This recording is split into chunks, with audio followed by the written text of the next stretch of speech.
نحمده ونصلي على رسول کریم اما بعد واعوذ باللہ من الشیطان الرجیم بسم اللہ الرحمن الرحیم۔ السلام علیکم۔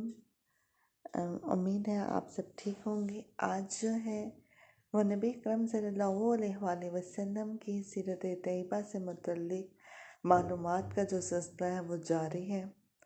اس کے اندر ہم نے پچھلے ایپیسوڈ میں جانا تھا کہ نبی اکرم صلی اللہ علیہ وآلہ وسلم سے متعلق معلومات کو ہم نے جانا کہ مشرکین مکہ جو تھے وہ آپ صلی اللہ علیہ وسلم سے کس طرح کے سوالات کر رہے تھے اور عذاب کا مطالبہ کر رہے تھے۔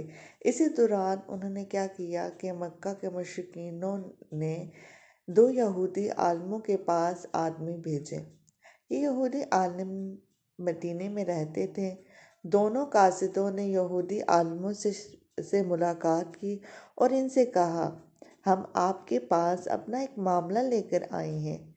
ہم لوگوں میں ایک یتیم لڑکا ہے، اس کا دعویٰ ہے کہ وہ اللہ کا رسول ہے۔ یہ سن کر یہودی عالم بولے، ہمیں اس کا حلیہ بتاؤ۔ قاصدوں نے نبی اکرم صلی اللہ علیہ وسلم کا حلیہ بتا دیا۔ تب انہوں نے پوچھا، تم لوگوں میں سے کن لوگوں نے ان کی پیروی کی؟ انہوں نے جواب دیا، کم درجے کے لوگوں نے۔ اب انہوں نے کہا، تم جا کر ان سے 3 سوال کرو۔ اگر انہوں نے ان 3 سوالات کے جوابات دے دیے تو اللہ کے نبی ہیں، اور اگر جواب نہ دے سکے تو پھر سمجھ لینا وہ کوئی جھوٹا شخص ہے۔ اب وہ 3 سوال کیا تھے؟ پہلا، ان سے ان نوجوانوں کے بارے میں سوال کرو جو پچھلے زمانے میں کہیں نکل گئے تھے، یعنی اصحاب کہف کے بارے میں پوچھو کہ ان کا کیا واقعہ تھا، اس لیے کہ ان کا واقعہ نہایت عجیب و غریب ہے۔ ہمارے پرانی کتابوں کے علاوہ اس واقعے کا ذکر کہیں نہیں ملے گا۔ اگر وہ نبی ہیں تو اللہ تعالیٰ کی طرف سے خبر پا کر ان کے بارے میں بتا دیں گے، ورنہ نہیں بتا سکیں گے۔ پھر ان سے پوچھنا کہ سکندر ذوالقرنین کون تھا، اس کا کیا قصہ ہے، اور پھر ان سے روح کے بارے میں پوچھنا کہ وہ کیا چیز ہے۔ اگر انہوں نے پہلے دونوں سوالوں کے جواب دے دیے اور ان کا واقعہ بتا دیا، اور تیسرے سوال یعنی روح کے بارے میں بتا دیا، تو تم لوگ سمجھ لینا کہ وہ سچے نبی ہیں۔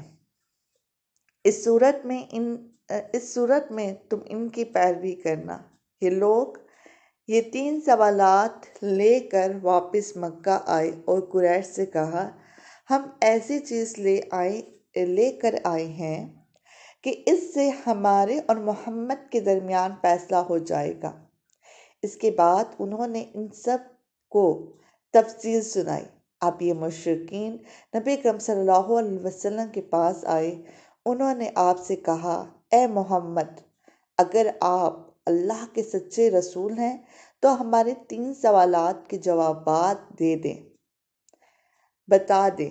ہمارا پہلا سوال یہ ہے کہ اصحاب کہف کون تھے؟ دوسرا سوال ہے کہ ذوالقرنین کون تھے؟ اور تیسرا سوال ہے کہ روح کیا چیز ہے؟ آپ نے ان کے سوالات سن کر فرمایا، میں ان سوالات کے جوابات تمہیں کل دوں گا۔ نبی اکرم صلی اللہ علیہ وسلم نے اس جملے میں انشاءاللہ نہ فرمایا، یعنی یہ نہ فرمایا انشاءاللہ میں تمہیں کل جواب دوں گا۔ قریش آپ کا جواب سن کر واپس چلے گئے۔ آن حضرت محمد صلی اللہ علیہ وآلہ وسلم وحی کا انتظار کرنے لگے، لیکن وحی نہ آئی۔ دوسرے دن وہ لوگ آ گئے۔ آپ صلی اللہ علیہ وسلم انہیں کوئی جواب نہ دے سکے۔ وہ لوگ لگے باتیں کرنے۔ انہوں نے یہ تک کہہ دیا، محمد کے رب نے انہیں چھوڑ دیا۔ ان لوگوں میں ابو لہب کی بیوی ام جمیل بھی تھی۔ اس نے بھی یہ الفاظ کہے، میں دیکھتی ہوں کہ تمہارے مالک نے تمہیں چھوڑ دیا ہے اور تم سے ناراض ہو گیا ہے۔ نبی اکرم صلی اللہ علیہ وسلم کو قریش کی یہ باتیں بہت شاق گزری۔ آپ بہت پریشان غمگین ہو گئے۔ آخر جبرائیل علیہ السلام سورہ کہف لے کر نازل ہوئے۔ اللہ تبارک و تعالیٰ کی طرف سے آپ کو ہدایت کی گئی اور آپ کسی کام کی نسبت یوں نہ کہا کیجیے کہ اس کو کل کر دوں گا، مگر اللہ کے چاہنے کو ملا لیا کیجیے، یعنی انشاءاللہ کہا کیجیے۔ آپ بھول جائیں تو اپنے رب کا ذکر کیجیے اور کہہ دیجیے کہ مجھے امید ہے میرا رب مجھے نبوت کی دلیل بنانے کے اعتبار سے اس سے بھی نزدیک ترین بات بتا دے گا۔ سورہ الکہف میں اس کا جو ہے وہ بیان ہے۔ مطلب یہ تھا کہ جب آپ یہ کہیں گے کہ آئندہ فلاں وقت پر میں یہ کام کروں گا تو اس کے ساتھ انشاءاللہ ضرور کہا کریں۔ اگر آپ اس وقت اپنی بات کے ساتھ انشاءاللہ ملانا بھول جائیں اور بعد میں یاد آ جائے تو اس وقت انشاءاللہ کہہ دیا کریں، اس لیے کہ بھول جانے کے بعد یاد آنے پر وہ انشاءاللہ کہہ دینا بھی ایسا ہے جیسے گفتگو کے ساتھ کہہ دینا ہوتا ہے۔ اس موقع پر وحی میں دیر اس بنا پر ہوئی تھی کہ آپ نے انشاءاللہ نہیں کہا تھا۔ حضرت جبرائیل علیہ السلام سورہ کہف لے کر آئے تو آپ صلی اللہ علیہ وسلم نے ان سے پوچھا تھا، جبرائیل تم اتنی مدت میرے پاس آنے سے رکے رہے، اس سے تشویش پیدا ہونے لگی تھی۔ جواب میں حضرت جبرائیل علیہ السلام نے عرض کیا، ہم آپ کے رب کے حکم کے بغیر نہ ایک زمانے سے دوسرے زمانے میں داخل ہو سکتے ہیں، نہ ایک جگہ سے دوسری جگہ جا سکتے ہیں، ہم تو صرف اس کے حکم پر عمل کرتے ہیں۔ اور یہ جو کفار کہہ رہی ہیں کہ آپ صلی اللہ علیہ وسلم کے رب نے آپ صلی اللہ علیہ وسلم کو چھوڑ دیا ہے، تو آپ صلی اللہ علیہ وسلم کے رب نے ہرگز آپ صلی اللہ علیہ وسلم کو نہیں چھوڑا، بلکہ یہ سب اس کی حکمت کے مطابق ہوا ہے۔ پھر حضرت جبرائیل علیہ السلام نے آپ صلی اللہ علیہ وسلم کو اصحاب الکہف کے بارے میں بتایا، ذوالقرنین کے بارے میں بتایا اور پھر روح کے بارے میں وضاحت کی۔ اصحاب کہف کی تفسیر ابن کثیر کے مطابق یوں ہے، وہ چند نوجوان تھے دین حق کی طرف مائل ہو گئے تھے اور راہ ہدایت پر آ گئے تھے۔ یہ نوجوان پرہیزگار تھے، اپنے رب کو معبود مانتے تھے، یعنی توحید کے قائل تھے، ایمان روز بروز بڑھ رہے تھے اور یہ لوگ حضرت عیسیٰ علیہ السلام کے دین پر تھے، لیکن بعض روایات سے یہ معلوم ہوتا ہے کہ یہ واقعہ حضرت عیسیٰ علیہ السلام سے پہلے کا ہے، اس لیے کہ یہ سوال یہودیوں نے پوچھے تھے اور اس کا مطلب ہے کہ یہودیوں کی کتابوں میں یہ واقعہ موجود تھا۔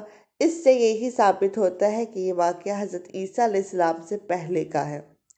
قوم نے ان کی مخالفت کی، ان لوگوں نے صبر کیا۔ اس زمانے کے بادشاہ کا نام دقیانوس تھا، وہ مشرک تھا، اس نے سب کچھ شرک پر لگا رکھا تھا بھی بہت ظالم، بت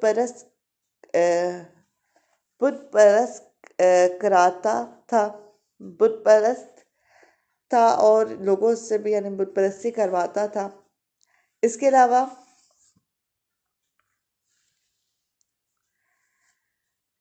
اس زمانے کے بادشاہ کا نام دقیانوس تھا، وہ مشرک تھا، اس نے سب کو شرک پر لگا رکھا تھا بھی بہت ظالم، بت پرستی کرتا تھا۔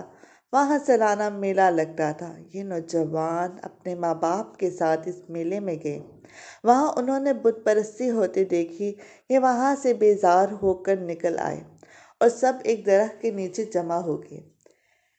اس سے پہلے یہ لوگ الگ الگ تھے، ایک دوسرے کو جانتے نہیں تھے۔ آپس میں بات چیت شروع ہوئی تو معلوم ہوا یہ سب بت پرستی سے بیزار ہو کر میلے سے چلے آئے ہیں۔ بس یہ آپس میں گل مل کے انہوں نے اللہ کی عبادت کے لیے ایک جگہ مقرر کر لی۔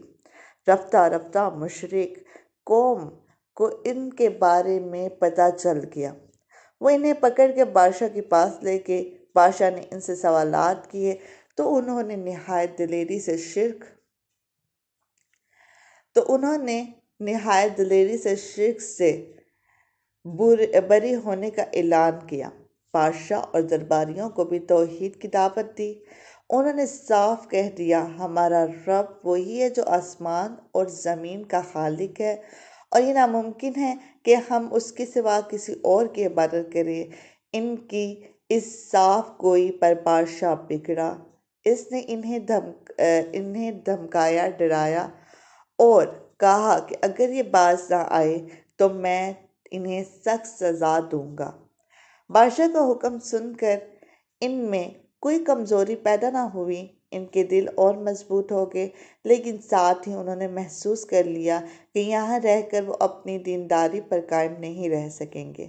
اس لیے انہوں نے سب کو چھوڑ کر وہاں سے نکلنے کا ارادہ کر لیا۔ جب یہ لوگ اپنے دین کو بچانے کے لیے قربانی دینے پر تیار ہو گئے تو ان پر اللہ تعالیٰ نے رحمت نازل فرمائی اور ان سے فرما دیا گیا، جاؤ تم کسی غار میں پناہ حاصل کرو، تم پر تمہاری رب کی رحمت ہوگی اور وہ تمہارے کام میں آسانی اور راحت مہیا فرماوے گا۔ بس یہ لوگ موقع پا کر وہاں سے بھاگ نکلے اور ایک پہاڑ کے غار میں چھپ گئے۔ قوم نے انہیں ہر طرف تلاش کیا لیکن وہ نہ ملے۔ اللہ تبارک و تعالیٰ نے انہیں ان کے دیکھنے سے عاجز کر دیا۔ بالکل اسی قسم کا واقعہ حضرت اکرم صلی اللہ علیہ وسلم کے ساتھ پیش آیا تھا جب آپ صلی اللہ علیہ وسلم نے حضرت ابوبکر صدیق رضی اللہ تعالیٰ عنہ کے ساتھ غار ثور میں پناہ لی تھی، لیکن مشرکین غار کے منہ تک آنے کے باوجود آپ صلی اللہ علیہ وسلم کو نہیں دیکھ سکے تھے۔ اس واقعے میں بھی چند روایات میں تفصیل اس طرح ہے کہ بادشاہ کے آدمیوں نے ان کا تعاقب کیا تھا اور غار تک پہنچ گئے تھے، لیکن غار میں وہ ان لوگوں کو نظر نہیں آئے تھے۔ قرآن کریم کا اعلان ہے کہ اس غار میں صبح و شام دھوپ آتی جاتی ہے۔ یہ غار کس شہر کے کس پہاڑ میں ہے یہ یقینی طور پر کسی کو معلوم نہیں۔ پھر اللہ تعالیٰ نے ان پر نیند طاری کر دی۔ اللہ تعالیٰ نے انہیں کروٹیں بدلواتے رہے۔ ان کا کتا بھی غار میں ان کے ساتھ تھا۔ اللہ تبارک و تعالیٰ نے جس طرح قدرت کاملہ سے انہیں سلا دیا تھا، اسی طرح انہیں جگا دیا۔ وہ 309 سال تک سوتے رہے تھے۔ اب 309 سال بعد جاگے تو بالکل ایسے تھے جیسے ابھی کل ہی سوئے تھے۔ لوہے کی دیوار۔ ان کے بدن، کھال، بال، ہر چیز بالکل صحیح سلامت تھی، یعنی جیسے سوتے وقت تھے بالکل ویسے ہی تھے۔ کسی قسم کی کوئی تبدیلی واقع نہیں ہوئی تھی۔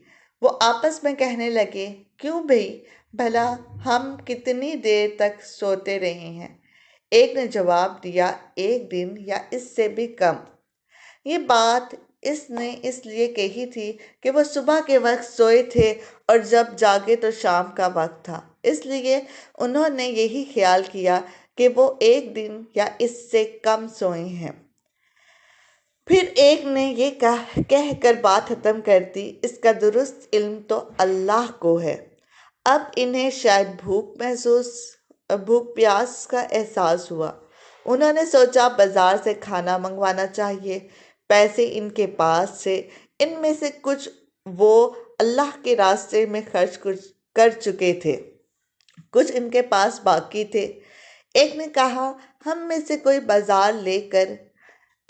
کوئی پیسے لے کر بازار چلا جائے اور کھانے کی کوئی پاکیزہ اور عمدہ چیز لے آئے، اور جاتے ہوئے اور آتے ہوئے اس بات کا خیال رکھے کہ کہیں لوگوں کی نظر اس پر نہ پڑ جائے۔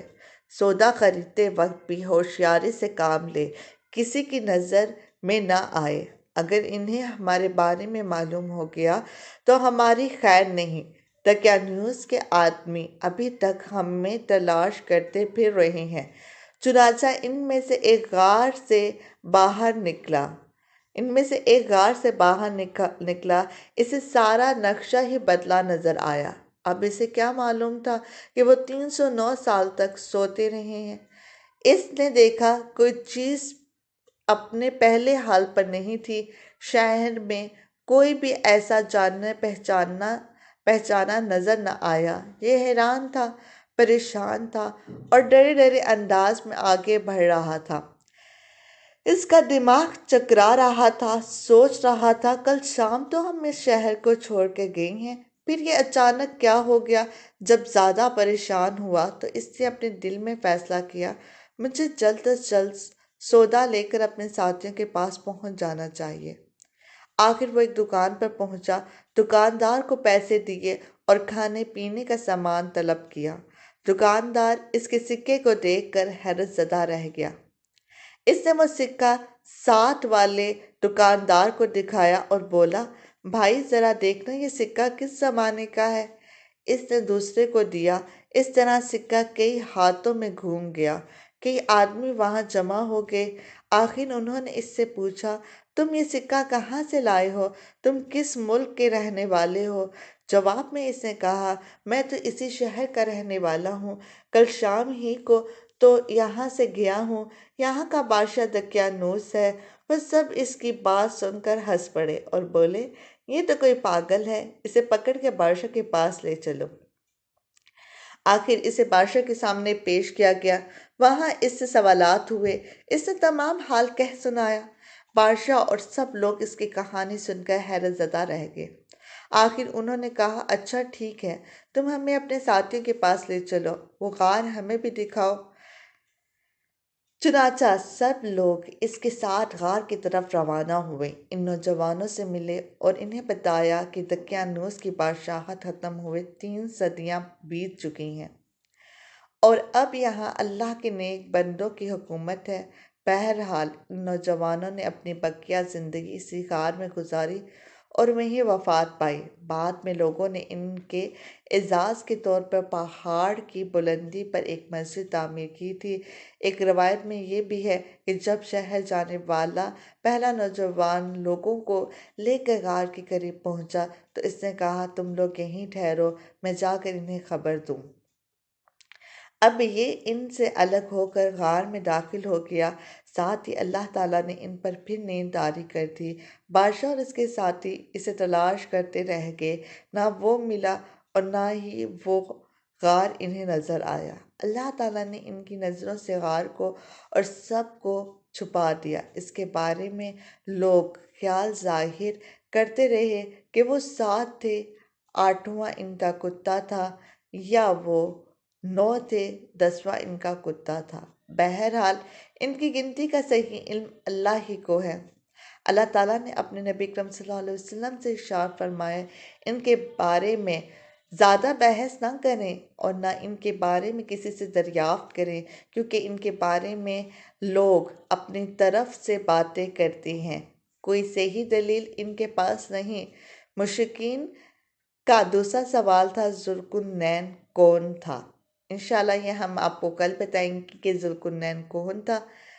یہ سارا جو تینوں سوالات کے جو جوابات ہیں وہ ہمیں سورہ کہف میں ملتے ہیں، اور سورہ کہف کا پہلا سوال کا جو حصہ ہے وہ ہم نے پڑھ لیا ہے۔ اب دوسرے سوال ہم انشاءاللہ کل کی نشست میں دیکھیں گے کہ دوسرا جو ہے سوال میں ذوالقرنین کے بارے میں مشرکین کو کیا جواب دیا آپ صلی اللہ علیہ وسلم نے۔ وآخر دعوانا والحمد للہ رب العالمین۔ السلام علیکم ورحمۃ اللہ وبرکاتہ۔